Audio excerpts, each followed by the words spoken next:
128 भर्ती योजना, हर न्याय पंचायत में एक ऑपरेटर की नियुक्ति पिछले कैबिनेट बैठक में। नानपारा में ज्यादा दूर मत जाइए, अपने नानपारा में कितने युवा बेरोजगार हैं? पूरे बहराइच जिले में 1028 ग्राम पंचायत है, 1028 आदमी को नौकरी देने का काम योगी जी द्वारा हो रहा है और कैबिनेट में ये बैठक पास हो गई है। अरे वेतनमान भी तो बता दीजिए, इसका कितना है? वेतनमान इसका मिनिमम राशि तो मुझे नहीं मालूम है, लेकिन 10,000 रुपये से कम नहीं होगा। तो 6,000 में कैसे चलेगा परिवार? एक परिवार तो छोड़िए, बताइए दादी भाई। एक इंसान मनी नहीं पूरी हो सकती है। मैं सबसे पहले आप लोगों को ये बता दूं कि भारतीय जनता पार्टी केवल जनता को मूर्ख बनाने का काम कर रही है। बताइए, 58,000 भर्ती निकाले हैं संविदा पे, वो भी संविदा नहीं है, और 6,000 रुपया प्रति माह ये बताते हैं कि नौजवान पकौड़ा तलो, ये आपके लिए ये इनको नौकरी दे रहे हैं। भारतीय जनता पार्टी के लोग, भारतीय जनता पार्टी के नेता बता रहे हैं पकौड़ा तलने को नौकरी।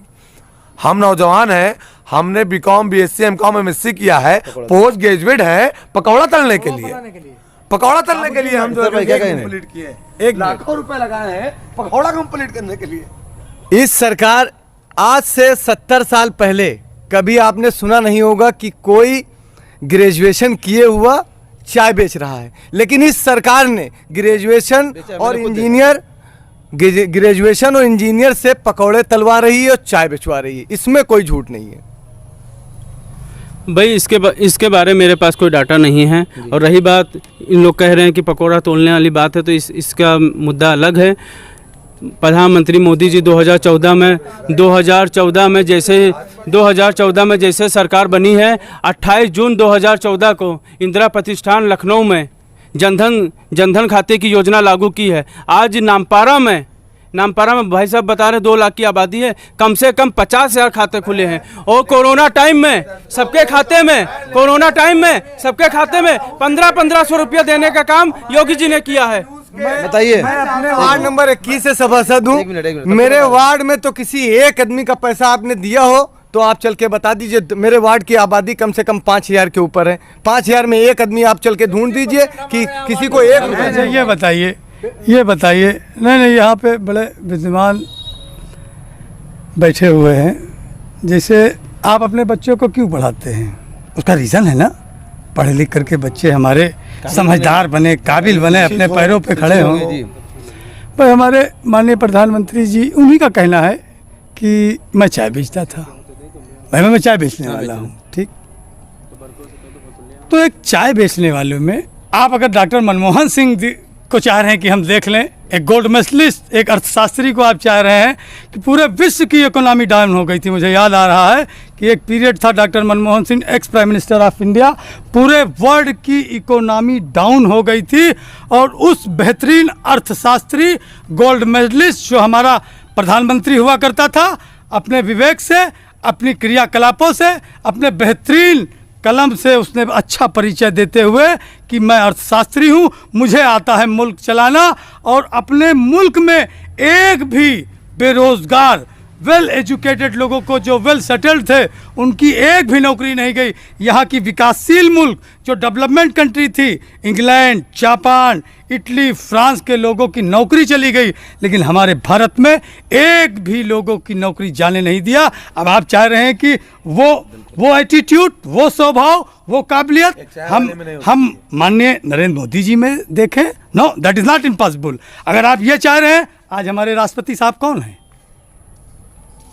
कोविंद जी हैं। अब कोविंद जी की ये तुलना अगर आप करना चाह रहे हैं हमारे एपीजे अब्दुल कलाम साहब से, जो एक जीती जागती विश्वविख्यात मिसाल है, तो ये नहीं हो सकता है। फर्क है, फर्क जरूर है। और ये फर्क अगर देश में धर्म के ऊपर राजनीति हुई तो आने वाला वक्त श्रीमान जी बहुत सही नहीं है, ये आप जान लीजिए। मैं अब सीधे भारतीय जनता पार्टी के प्रवक्ता नीरज शर्मा जी से पूछना चाहता हूं कि 2017 के चुनाव, 2017 का विधानसभा चुनाव इन्होंने अयोध्या में राम मंदिर पे लड़ा, लेकिन 2022 का चुनाव ये किस पे लड़ेंगे? क्या ये बेरोजगारी पे लड़ेंगे? क्या ये भुखमरी पे लड़ेंगे? क्या ये महंगाई पे लड़ेंगे? 2022 का जो विधानसभा चुनाव भारतीय जनता पार्टी उत्तर प्रदेश में लड़ने जा रही है, किस पे लड़ेगी? ये जवाब चाहूँगा मैं। बताइए। हमारी पार्टी 2022 में जो चुनाव लड़ रही है, मैंने अभी आपको पहले भी बता चुका, 92 योजना जो ज़मीन पे चल रही है, उस योजना को हम लोग ज़मीन पे उतार चुके हैं और लोग लाभ पा चुके हैं। उसी के तहत हम लोगों का काम है। और भाई साहब जो बोल रहे हैं, आज फ़ोन पे लोग बोल देते थे तलाक तलाक तलाक, और आज उस गरीब बिटिया से पूछिए जिन्होंने 9 महीना अपने पेट में रखा है, आज उसकी बेटी को कोई तलाक बोल दे, उसकी बेटी को तलाक बोल दे, उसकी माँ के दिल से क्या बीतेगी। और आज ये योजना को खत्म करने का काम माननीय मोदी जी ने किया है। मुस्लिम महिलाओं को उनका अधिकार दिलाने वाले ये बताएं, नजीब की अम्मी को इंसाफ कब दिलाएंगे? बताइए कब मिलेगा इंसाफ? आदरणीय प्रवक्ता ने ट्रिपल तलाक की बात की। देखिए, सबसे ज्यादा तलाक का मुद्दा जो थोड़ा सा गंभीर मुद्दा है, लेकिन वो शरीयत का मुद्दा हमारा अलग है, हिंदू धर्म की मान्यता अलग है। लेकिन डेटा पे आ जाते हैं कि ये जो ट्रिपल तलाक, जिसे ने कहा तलाक तलाक कह दिया और वो गई बच्ची क्या करेगी, अगर इस डेटा पे आ जाते हैं कि मुस्लिम टोटल तलाक कितने हुए एक वर्ष में, तो परसेंटेज 2.1 के आसपास रही। हिंदू धर्म जिसमें ऑलरेडी हिंदू मैरिज एक्ट है, उसके बावजूद तलाक का रेशियो तकरीबन 7% से ऊपर है। ऐसा क्यों था? ये हमारे समाज में यानी मुस्लिम समुदाय में मैरिज कोई 7 जन्मों का बंधन नहीं है, एक कॉन्ट्रैक्ट है। एक औरत का एक मर्द के साथ कॉन्ट्रैक्ट, हमारा 7 जन्म का कोई रिश्ता नहीं है, ये हमारा कॉन्ट्रैक्ट है। कॉन्ट्रैक्ट अगर सही नहीं चल रहा है, कॉन्ट्रैक्ट तोड़ा जा सकता है। उसके तोड़ने की शरीयत ने टर्म बता दी, आप उसको कानून के दायरे में बांध के तो और उलझाना चाह रहे हैं उसको। आपसी सहमति से तलाक होते हैं। हाँ, जो केसेस ऐसे आते हैं जिसमें कोई अन्याय हुआ, अत्याचार हुआ, तो पहले भी पुलिस थी, पहले भी न्यायालय था, वहां वाद होते थे। आप एज ए पत्रकार आपने कितनी चीजें कवर की होंगी जो तलाक के कुछ मुद्दे कानून के दायरे के तहत अदालत में लंबित थे और चले और न्याय भी मिला। इस कानून को ये तो सोचा है, ये सिर्फ एक बहुवर्ग को खुश करने के लिए अल्पसंख्यक पे प्रहार किया गया। इस कानून की कोई अहमियत थी ही नहीं और ना जरूरत थी। अब हम शोएब साहब से बात करेंगे आखिरी बार, और सबका साथ सबके विकास के बारे में। शोएब भाई बताइए। देखिए, हमारे हानेबल प्राइम मिनिस्टर ऑफ इंडिया भाई नरेंद्र मोदी जी कहते हैं कि सबका साथ सबका विकास होना भी चाहिए। आप इतनी इंपॉर्टेंट चेयर पे हैं, आपको सबको लेकर के चलना है, सबका साथ सबका विकास। लेकिन नहीं, कथनी और करनी में उनके बहुत फ़र्क है। मैं माइनॉरिटी कम्युनिटी से बिलोंग करता हूँ, मैं मदरसे में एक शिक्षक हूँ। गरीब बच्चों को समाज की मुख्य धारा से जोड़ना मेरा कर्तव्य है। एक बहुत अच्छी scheme ex prime minister mister Vajpayee ji एक योजना लाए थे कि मदरसों में मजहबी तालीम दी जाती है। भाई हमारे मौलाना उलमा इकराम सब मदरसों की ही देन है, मदरसों से ही निकलते हैं। तो लिहाजा हम उन मदरसों में मॉडर्न सब्जेक्ट हिंदी, इंग्लिश, गणित, मैथ देंगे। बड़ा अच्छा डिसीजन था ये कि माइनॉरिटी कम्युनिटी जो आज SC ST से भी नीचे है, हमारा परसेंटेज उनसे भी नीचे है, चाहे वो शैक्षिक हो, सामाजिक हो, आर्थिक हो, हर श्रेणी में हम उनसे जा कर के, ये मैं नहीं कहता हूँ, ये डॉक्टर राजेंद्र सच्चर कमेटी की रिपोर्ट, ये रंगनाथ मिश्रा की रिपोर्ट और भी तमाम बुद्धिजीवियों की रिपोर्ट जो इस मुल्क की सरकारों ने कमेटी गठित करके और हम लोगों का एक्सरा, हम लोगों का अल्ट्रासाउंड करवा करके जो रिपोर्टें सामने आई वो कह रही है। तो इसमें माननीय प्रधानमंत्री जी ने कहा, नरेंद्र मोदी जी ने, कि हम सबका साथ सबका विकास देंगे। एक हाथ में कुरान शरीफ, एक हाथ में लैपटॉप देंगे। बड़ी अच्छी सोच थी। जब ये पॉलिसी आई तो हम लोगों ने वाकई तारीफ़ की कि यार ये तो बड़ी अच्छी चीज़ है, हम दबे कुचले हैं, हमको भी समाज की मुख्य धारा से इक्वल करेंगे। बड़ी अच्छी बात है, समझ में आई। अब मैं बता दूं, 1993 की एक स्कीम मदरसा मॉडर्नाइजेशन प्रोग्राम, इतनी अच्छी स्कीम थी जो 16-17 राज्यों में है। 3-3, 4-4 टीचर हर मदरसे में मॉडर्न सब्जेक्ट पढ़ा रहे हैं। और 4 साल से 5 साल से उन गरीब टीचरों को, उनकी तादाद 50,000 है ऑल ओवर इंडिया में, 25,000 यूपी में है। एक पैसा 4 सालों में उन गरीब बच्चों को, उन गरीब टीचरों को नहीं मिला है। टीचरों की ये पोजीशन हो गई है कि मौत तक कोविड-19 में उन टीचरों की हो गई है। सैकड़ों टीचर मर गए हैं। इसके लिए मैं खुद जा कर के मिला अपने CM योगी आदित्यनाथ जी से, जा कर के रिक्वेस्ट की। मेरी मीटिंग हुई 12 जून को, मेरी मीटिंग 12 जून 19 को जो है उनसे मीटिंग हुई। उन्होंने कहा कि हम मदद करेंगे, लेकिन आज की डेट में कोई मदद हुई। अभी 1 हफ्ता पहले मैं गया हूँ माइनॉरिटी डिपार्टमेंट के मिनिस्टर से, नकवी साहब से दिल्ली में मिला हूँ HRD में। लेकिन मतलब ये कथनी और करनी में फ़र्क है कि ये भी तो कम्युनिटी के लोग हैं, माइनॉरिटी कम्युनिटी का। आपने क्यों नहीं दिया 4 साल से पैसा? भूखा मर रहे हैं, क्यों कह रहे हैं एक हाथ में जो है आपको लैपटॉप देंगे, एक हाथ में कुरान शरीफ देंगे? इतना बड़ा मजाक एक पर्टिकुलर एक समुदाय के साथ आप कर रहे हैं। ये मुल्क कहीं और जा रहा है जनाब। आने वाला वक्त बहुत ख़राब है इस मुल्क का। तो आपकी से किसको सीएम बनाना चाहेंगे आप? सीएम देखिए, CM is the best of UP mister Akhilesh Yadav. एक तकरीर में अखिलेश यादव ने हमारी कम्युनिटी को नीचे से लेकर के ऊपर, उससे अच्छा ना कोई सीएम हुआ है ना होगा, ये आप जान लीजिए। बिल्कुल सही है। आदरणीय हमारे सभासद ने कहा कि सबसे बेस्ट जो है सीएम अखिलेश यादव। आजम खान साहब का क्या हाल है वो तो आप जानते हैं, पूरा प्रदेश और देश जानता है। अब उनको पोस्टर से भी हटा दिया गया है और उनके जगह पे अबू आसिम आजमी साहब को प्रमोट किया जा रहा है मुसलमानों को चूतिया बनाने के लिए। दूसरी सबसे अहम बात, 2014 के बाद से लिंचिंग का जो सिलसिला देश में चला, अल्पसंख्यक समुदाय के तमाम लोगों की लिंचिंग की गई, या आदरणीय अखिलेश यादव जी का एक ट्वीट या एक संवेदना उनके खिलाफ कोई आपको दिखी आजकल? एज ए पत्रकार आप जरा छांट के और आदरणीय प्रवक्ता से पूछिए कि कोई संवेदना व्यक्त की हो या विरोध किया हो, यानी ये मौन समर्थन ही तो दे रहे हैं अखिलेश जी को। लाइए जरा एक क्लिक करिए, इतनी टाइम एक क्लिक करिए कि माननीय आजम साहब लोकसभा में भाषण देते हुए जरा देखिए जरा से देखिए। Hindustan, I come to the point, listen to me, मैं आपके पॉइंट पे आ रहा हूँ। एक आदमी, सुन लीजिए जनाब, एक आदमी आजम साहब के वहाँ भैंसी और बकरी और मुर्गी की चोरी में उनको आपने जेल डलवा दिया, और एक आदमी खुले मन से चैलेंज दे रहा है। एक आदमी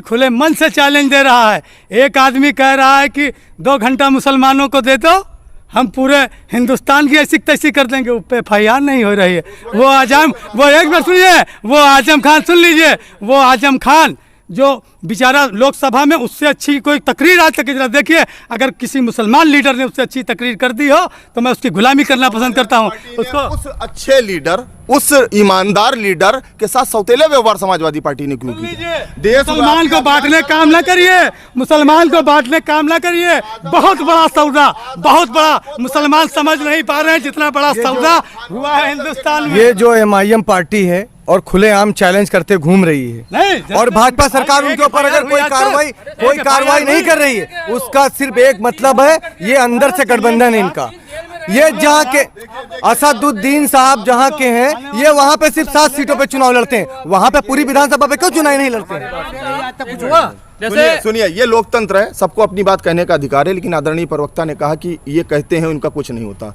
सच को कहाँ जेल में डालोगे? जेल तो जुट जाता है ना, सच नहीं जाता है। जहाँ से फायदा हो रहा है, जहाँ, सुन लीजिए, जो योगी जी कह रहे हैं, योगी जी खुला चैलेंज दे रहे हैं। देखिए आज की डेट में तो ये मुसलमान डिवाइड एंड रूल, मुसलमान बढ़ जाए 10 जगह बढ़ जाए, मामलेदारी खत्म, वही तो सबसे बड़ी मामलेदारी है। नहीं, एक बात ये बताइए, मैं ये बताना चाहता हूँ, साबुद्दीन साहब, एक बात ये बताइए, ये आपके नेशनल लीडर का नाम लीजिए, आप इनके लीडर का नाम लीजिए।